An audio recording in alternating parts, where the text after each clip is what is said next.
You are watching the show that puts Mid-Michigan news in focus. This is Focal Point. Up next on Focal Point, find out how the Trump and Clinton offices in Lansing are encouraging Michigan residents to vote for their candidate on Election Day. And surrogates for the presidential candidates are out in full force in Michigan. I think a lot of people are starting to recognize that this election is not about Democrats and Republicans.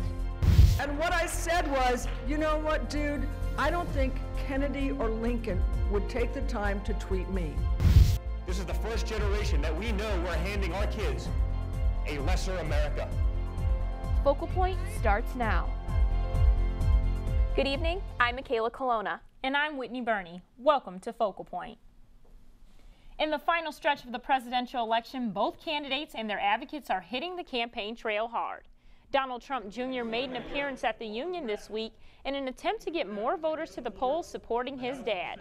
Students packed the room, many couldn't even make it in. Trump Jr. talked about how important the state of Michigan would be to his dad's success and how detrimental a Clinton administration could be for the future of this country, encouraging millennials to embrace their conservative views.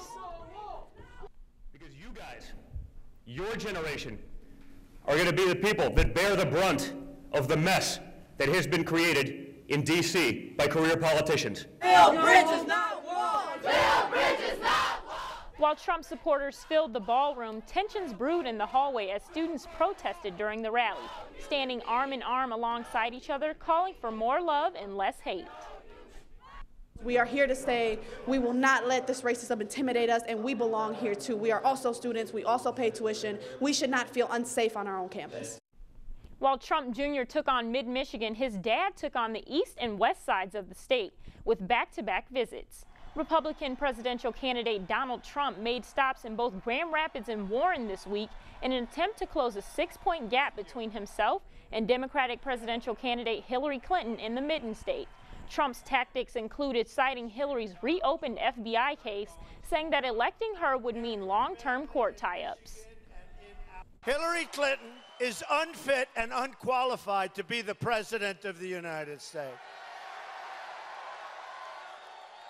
And she's likely to be under investigation for criminality for a very, very long time to come. Trump also mentioned his appreciation for the FBI case being reopened, saying nothing would get done under a Clinton presidency because of the legal issues Democratic candidate Hillary Clinton will be facing. The high-profile events and rallies from coast to coast have landed Hillary Clinton and Donald Trump as the major party nominees for president. But it's the grassroots campaigns and individual volunteers that can really make a difference at the ballot box. Is phone banking. Team Clinton Election was held today. Would you be voting for Donald Trump or Hillary Clinton? and Team Trump. Two Lansing offices separated by large differences in policy, but only 0.6 miles away from each other. I am a volunteer working with a great group of young people getting the vote out for Hillary. We're just trying to get out the vote for Mr. Trump, so as many people as we can get to turn out and vote for him is the goal. The Clinton and Trump campaigns have been busy phone banking and canvassing each day leading up to the election. I let them know why I'm interested in supporting Hillary. And then we find out whether or not they're interested in coming in to volunteer, to do phone banking, telephoning calls. And Mr. Trump is clearly the better candidate in this election, so we have I think we have a good shot and we have good arguments for him. And with all eyes on the White House, both campaigns are working long hours and pushing hard for each and every vote. The Clinton campaign has focused its efforts on the importance of the election and why Hillary should be the next president. And she's been through a lot, but she's been resilient, she's been persistent, and we want that kind of effort and energy in the White House. While the Trump campaign is trying to help voters better understand his policies. And you find that most of their hesitancy in voting for Mr. Trump or not knowing who they're going to vote for is that they really don't fully understand each issue, or they're just going off one thing that they heard CNN report on. Trump supporters like Sam Barkey are excited for a change in establishment politics. I mean, if you're voting for Hillary Clinton, you're saying that the last 8 years were great, because Hillary Clinton is a third term for Obama. Clinton supporters like Rose Hunt are looking forward to a continuation of President Obama's policies. Personally, I want to maintain what has been happening in our economy, in our country. And with the election right around the corner, both sides are hoping to make one last pitch to Michigan residents. We're depending on you. Hillary's depending on you. All the Michigan Democrats are depending on you. We need your vote because one vote can make a difference. You know, Hillary's slogan is "I'm with her." His slogan is "I'm with you." So Mr. Trump's going to be fighting on our behalf, and that's really what we try to sell him on. Those interested in volunteering for either campaign can go to hillaryclinton.com or donaldjtrump.com for more information. And it isn't every day that an international superstar makes a stop in East Lansing. MSU students and others from around the area filled the Union Ballroom to listen to Cher campaign for Hillary Clinton. Cher talked about the importance of the millennial vote and explained why Secretary Clinton has the best demeanor to be president. She also touched on Donald Trump and expressed concern for American citizens if he were to take the Oval Office. I know that it's important for me that Hillary is president because I want to see you have a better life. I do not want to see you have the life that Donald Trump would give you. I want you to be able to have your self-respect. I mean, there's so many things that can go wrong if he becomes the president. And Hillary Clinton will also be in Michigan today with a quick campaign stop in Detroit at the Eastern Market. She's scheduled to speak at 5:15. And former GOP presidential candidate Ben Carson made a stop in East Lansing for a little tailgating before the Michigan State game. He visited the Fox Sports Detroit tailgate to campaign for Donald Trump. Dr. Carson is a Detroit native and an alumni of the University of Michigan. He endorsed Mr. Trump in March. He said Trump's ideas of renegotiating treaties and fixing the tax code are not only important to maintain the country's powerful economy, but Michigan's as well. Was a part of that powerful economic engine, and they've seen it deteriorate, and the solutions that he has are the exact right ones. With only a few days left until the election, President Obama held a conference call with Clinton campaign volunteers across the country, encouraging them to keep up the good work. Your president could not be prouder of you, could not be more grateful for the work that you're doing, knows that it's tough, but when you dig deep and you got that sense of mission, that's how the country changes. And that's how we're going to make sure that the evening of November 8th, we can look back and we can say all that work we engaged in is really going to pay off. President Obama endorsed Secretary Clinton for president in June. In local election news, Ingham County will elect its first ever female prosecuting attorney this Tuesday. Democratic candidate Carol Seaman and Republican candidate Billy Joe O'Berry started their careers in prosecutors' offices more than 20 years ago. The position was open for newcomers after former prosecuting attorney Stuart Dunnings resigned in connection to a sex trafficking scandal. And on the ballot for Ingham County residents, Potter Park's zoo millage is up for renewal. Focal Point's Julie Dunmeyer shows us what will happen if the renewal doesn't pass. To share what their experiment looked like. For 1 week, kids like Matthew Wolchan have lessons with bald eagles and at exhibits instead of a classroom. It's a big zoo lesson for local elementary school students. Well, I feel like I get to see things like live here, and I don't see a lot of live things at my class. That's because this classroom is one you can feel and see. So what were your top 5 favorite moments? And 4th grade teacher Sarah Nemeth says she looks forward to this lesson every year. This is an experience that so many kids don't get. An experience made possible by tax dollars. But that funding could go away if voters don't approve Potter Park's millage renewal on November 8th. It allows us to do all the amazing things that we've had success with here, our education programs. We do a lot of conservation programs. The Potter Park Zoo millage is for 0.41 mils. So that means for families with a property value of $100,000 have a state taxable value of $50,000, or another way to think about that is just half your property value. So those families would pay $20.50 per year for the millage if renewed. And kids like Matthew Wolchen say that money is well spent. I just think that it's special that I get to stay here all day. Yesterday was our first day and the kids were exhausted, but I had a couple who actually said it was the best day of my life. The zoo pays for most of its education and operations with the millage. They say gate prices alone aren't enough to fund the zoo. There's no way you can run an institution like that from just gate alone. If renewed, the millage would stand for 5 years, up for renewal again in 2020. And at the end of the day, these kids and teachers say they learn more here hands-on than in the classroom. Yesterday, we ripped open owl pellets. In Lansing, Julie Dunmeyer, Focal Point News. The zoo millage started in 2006 when the county took over the park's operation and maintenance, as it was too expensive for the city of Lansing to afford. The city still owns the zoo, but it's operated by Ingham County. And up next, students are house hunting for next year, but the prices have discouraged many of them from living too close to campus. And the Michigan State Marching Band camped out at the Sparty statue, hoping to keep him safe in the week leading up to the big game. When do we give up? When do we just close our eyes and say, that's it? This water's too polluted. This disease too far along. To a Spartan, the answer is simple. Never. Because Michigan State was founded on the belief that our purpose is to make the world a better place. And when you're open to unconventional thinking, value people's differences, and are willing to forge true partnerships, then and only then can you solve the world's toughest problems. Like renewable energy, clean water, and Parkinson's disease. Because we know our true triumph lies in the impact we make on the world around us.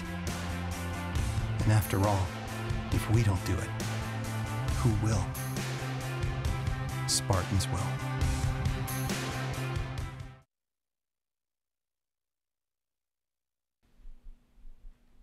With sign-ups for living options already available for the next coming year, students are finding it harder and harder to find affordable apartment spaces in East Lansing.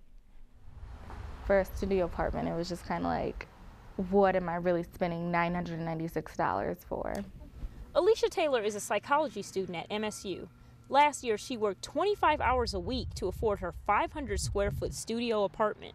My parents helped me tremendously, but if they didn't, I don't know how I'd pay my rent every month. Taylor had roommate issues last semester and had to find a new apartment quickly. With limited options, she was forced to pay higher rent prices. Yeah, $1,000 a month is like 2 months rent at like Chandler Crossings or something, so I can definitely imagine it being troublesome to someone that doesn't have parental support. This will mean that at Alicia's apartment here at the lodges, she would have paid nearly $2 for every square foot. And for some students, this amount might go up every year.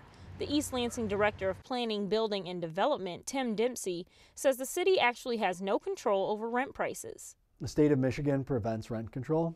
It's prohibited throughout the state. That's a state law.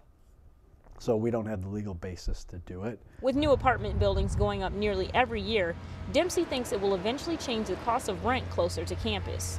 That could potentially lead to some, if not rent, lowering, maybe some rent, at least stabilization. Dempsey says students are primarily paying for location and amenities, and they might be better off with pricing moving further away. Many on-camp or off-campus options have been available as early as September. On-campus housing will be available for everyone on November 7th. MSU students are raising tuition money for Syrian refugees. And a Michigan State student is under heat after a controversial Instagram post went viral. Focal Point's Julie Dunmeyer joins us now with these stories and more in our on-campus report. Julie? Thanks, Whitney. A post that went viral has many students demanding for an MSU student to be expelled. The freshman put little thought into her Instagram post while posing with an impersonating gorilla. Her not-so-clever caption read, "Got a pick with the Dow's kicker," referring to a high school female kicker from a rivalry team who happens to be African American. The post was acknowledged by a writer for the New York Daily News and had many people outraged. The girl apologized on social media to anyone offended and is kicked out of her sorority. The sorority declined to comment. A new organization on campus is helping to bring higher education to Syrian refugees. MSU students formed a group called Books Not Bombs earlier this semester. The group's focus is to give opportunities for college education to young men and women who are affected by the violence and warfare going on in Syria. Organizers asked MSU to join the Syria Consortium, committing to 10 scholarships each year for Syrian refugees. The student who organized it say they were surprised to see success so soon. Sometimes I would tell myself, you know, you're probably wasting your time, you know. The MSU administration's not going to listen to you, but when we found out that they're waiving tuition for just one student, even one student makes a difference. While Michigan State is building bridges to Syrian communities, Waterford Township has been a bit more skeptical of their acceptance. In a recent meeting, the Board of Commissioners voted 7-0 on a resolution that tries to prevent an influx of immigrants from Syria and other countries, stating they need to protect what's theirs. The former math library on campus has reopened its doors, trading textbooks for new desks, chairs, and an innovative sense of learning. The hub at MSU is held in an open house to show how it's helping the university reinvent itself as a learning institution.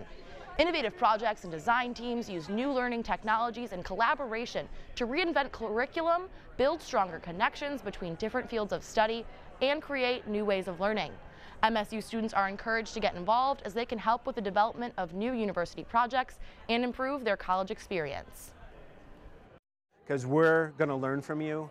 We're going to find something for you to do which will be compelling and will make your experience on campus different than it would have been if you hadn't worked with us. The newly renovated space is open on Monday through Friday, and all are encouraged to stop in. The National Science Board in Washington, D.C. is adding a Spartan to their roster. Michigan State University and Hanna Distinguished Professor Amelia Moran has been appointed as a member of the National Science Board by President Obama. Moran is a professor in the Department of Geology and has served on over 15 scientific steering committees. Serving on the board is not only an opportunity to shape scientific policy, but also to work with officials in Washington. All science and technology is influenced by political forces as well as scientific ones. And I think presumably we will be aware of the political pressures upon the National Science Foundation, but presumably we will stand to do the right things scientifically. Professor Moran will be introduced to the board early next week. And if you take a walk along the Red Cedar River, you may find some new artistic additions.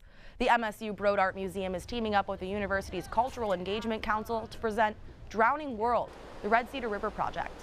Drowning World is part of a series created by artist Gideon Mendel to show the effects of climate change through the personal experiences of individual people. Officials hope these portraits give students and campus visitors a greater understanding of the issue. And I hope that it really prompts people to stop and think, and perhaps think about the importance of water, to think about climate change, to think about the broader issues surrounding water and the amazing research that is being done right here on Michigan State campus. The project is part of a greater university initiative called Water Moves MSU. And rain or shine, Spartan marching band members kept a watchful eye over the beloved Sparty statue, all in the name of one of the oldest rivalries in the Big Ten. And head football coach Mark D'Antonio stopped on by to deliver pizza to the band members, part of their tradition of watching over Sparty for the Michigan State game week. Vandals who want to deface Sparty will have to go through the band first. Marchers stand watch over him all night during the week leading up to the Michigan game. And despite cold, long hours, senior Whitney Lorenz says it's a moment that brings the band together. Oh, we just kind of hang out and talk. It's really kind of a bonding moment. Well, you learn a lot about each other as you're sitting there in the cold. Whitney says last year Sparty was defaced and some band jackets even got ruined with paint. This year, though, the band is ready to go with no incidents reported. And that's what's happening on campus. I'm Julie Dunmeyer. Thanks, Julie. Coming up next, the Spartan football team took on their in-state rivals, the Michigan Wolverines, for the most anticipated game of the season. And men's basketball wrapped up exhibition play this week with the regular season right around the corner. That's up next in sports. Ever wonder where courage comes from? Where one finds the strength to believe in solutions that seem impossible? It takes a Spartan's will to understand that by working together we can solve the world's biggest problems, from renewable energy to fighting malaria. After all, if we don't do it, who will? Spartans will. Welcome back to Focal Point. I'm Matt Micah with sports. Let's kick off with MSU football. Rivalry week in the state of Michigan as the second-ranked Michigan Wolverines came to Spartan Stadium last week. Sparty fans reminding the Wolverines what happened last year. Opening drive, MSU marches right down the field, striking first. On this LJ Scott touchdown run, Michigan State playing with a ton of emotion early on. MSU down 27-10 at the half. Spartans needing a big-time play from their defense, and Darian Hicks delivers. The senior cornerback with the INT. However, Michigan State unable to score after the turnover. In the fourth, MSU still fighting. Brian Lewerke, he finds Monty Medeiros for this TD, and that cuts the lead 30-17. With 1 second left, MSU's Donnie Corley scores, but the Spartans, they decide to go for two, and Michigan was all over the option play. Jabril Peppers returns the fumble to the house. Paul Bunyan is heading back to Ann Arbor as the Wolverines won 32-23. MSU left points on the board, as Mark D'Antonio explained. After many missed opportunities, as the game wore on, I thought we came out fast, scored on the first series, went down the field, ran the football effectively, something that we needed to do. Gain small victories as we move forward and get in the game. I thought we did that. But too many missed opportunities when you get right down to it. Now Michigan State heads to Champaign, Illinois to take on the Fighting Illini tomorrow afternoon. Kickoff is scheduled for noon. It's not every day you see a Spartan and a Wolverine side by side, but on the eve of the heated rivalry game, the two schools came together for one common purpose: to celebrate the life of Alex Powell, an MSU student who embodied the true spirit of being a Spartan. This is bigger than a game. It's bigger than a rivalry. In the cold darkness, ROTC cadets from Michigan and Michigan State begin their trek to deliver 2 game balls, but it's a legacy that is more important. I worked with Alex when he was a student here to create kind of the best scenario for him as he was working through cancer treatments at the same time, but really wanted to be a Spartan. Diagnosed with cancer during his senior year at Lansing Catholic High School, Paulo wished to be a Spartan, but at the same time received cancer treatment at the University of Michigan. After Powell passed away in 2011, the idea took shape. What if we could run the game ball from Ann Arbor to East Lansing and really celebrate a partnership? And while we think of U of M and MSU as primary rivalries on the sports field, what we find is that really our students benefit from things that happen at both schools. And as night turned to dawn, the cadets ran 64 miles, a total of 9 hours, from the big house in Ann Arbor to Spartan Stadium on the banks of the Red Cedar. And despite the differences, for one day out of the year, these two universities put their best foot forward. Alex's great state race provides a unique occasion to bridge those differences in support of a great cause. The Army ROTC cadets just showing leadership in all ways, reaching the finish line to find all those people cheering them on. It is a phenomenal opportunity to bring the best of both schools to prime light. The race helped raise more than $36,000 for the Resource Center for Persons with Disabilities at MSU and the Services for Students with Disabilities at the U of M. Michigan State alum and Cleveland Cavaliers majority owner Dan Gilbert and his wife Jennifer announced last week they will be donating $15 million to their alma mater. The Quicken Loans and Rock Ventures founder and chairman will be contributing to the Breslin Center improvements, the Detroit Scholars Program, and the Resource Center for Persons with Disabilities at MSU's. President Luana K. Simon acknowledged Gilbert's positive impact in Detroit and in East Lansing. How do you leverage that talent on behalf of others? And you do that with really big dreams and really big ideas. Michigan State people they find a way to get it done and do it, make it happen, sort of lunch pail kind of people, and make it happen in Michigan State. So I'm very proud to be a Spartan. Men's hoops back in action Wednesday night for their second exhibition game against Saginaw Valley State. And the freshmen, they were leading the charge again. Let's break down Miles Bridges' game. Can he shoot the 3-ball? Yeah, he can definitely do that. Later, the freshman drives to the basket, beautiful spin move, making it look easy, and he gets the bucket. Tum Tum Naren loving what the freshman phenom can do. And yes, he can play a little defense as well. He comes down as the trailer and gets the block off the glass, and then he's able to protect the rim again. Bridges finished with 20 points and 4 blocks in the 87-77 victory, but Tom Izzo not satisfied after the win. We had moments in this game when I thought we played exceptionally well, and I think we had moments in this game where I thought we played horribly poor. And the inconsistency or the lack of sustainability was very disappointing. The regular season tips off Friday, November 11th in Honolulu when MSU takes on 10th-ranked Arizona in the Armed Forces Classic. The Michigan State hockey team notched their first win of the season last week, 6-2 over Princeton. Check out Mason Appleton with a nice feed to William Hag. Later, Brendan Sanford is able to go far side for the goal. 6 different Spartans scored and 5 recorded multiple points in the win. Again, Appleton with a nice dish to Tara Hirose. And the senior captain, Joe Cox, finds the back of the net. Head coach Tom Anastas pleased with the effort after the victory. Nice to see, obviously, 6 pucks go in the net and some of the opportunities that we were able to generate and how it was generated. Nice to see a power play goal, a shorthanded goal, chances on both. I liked that we had a little more net front presence tonight, which resulted in both Sanford's goal and Cox's goal. The Spartans will host Michigan Tech this weekend. First game is tonight in Munn Ice Arena. Puck drop is scheduled for 7:05. And that's what's happening in another busy week in sports. I'm Matt Micah. Thanks, Matt. Well, the Wild Goose Inn transformed this past weekend into a scene you might recognize, the Land of Oz. Downtown East Lansing was swarming with little feet and miniature costumes as hundreds of kids and parents filled Grand River and Albert Street during the 2016 Pumpkin Walk. The Wild Goose Inn Bed and Breakfast spent weeks preparing for their annual Halloween scene, decorating the alleyway with a puppet petting zoo and all of the characters from the movie. This year, the characters were a little bit different. We'd like to have the East Lansing High School theater students be all of our characters, but unfortunately they were unable to help us this year, so we found friends and family, and so they just wanted to help us out, which was nice. That way we can give back to the city. The hotel has put on this showcase for the past 7 years and says it's one of their busiest times of the year. Managers estimate they passed out candy to about 1,000 kids this year. That's our show for tonight. Be sure to join us on Election Day for full coverage of all the local and national races live from the School of Journalism's new state-of-the-art newsroom and studio. Also, click on jrn.msu.edu for all the latest info.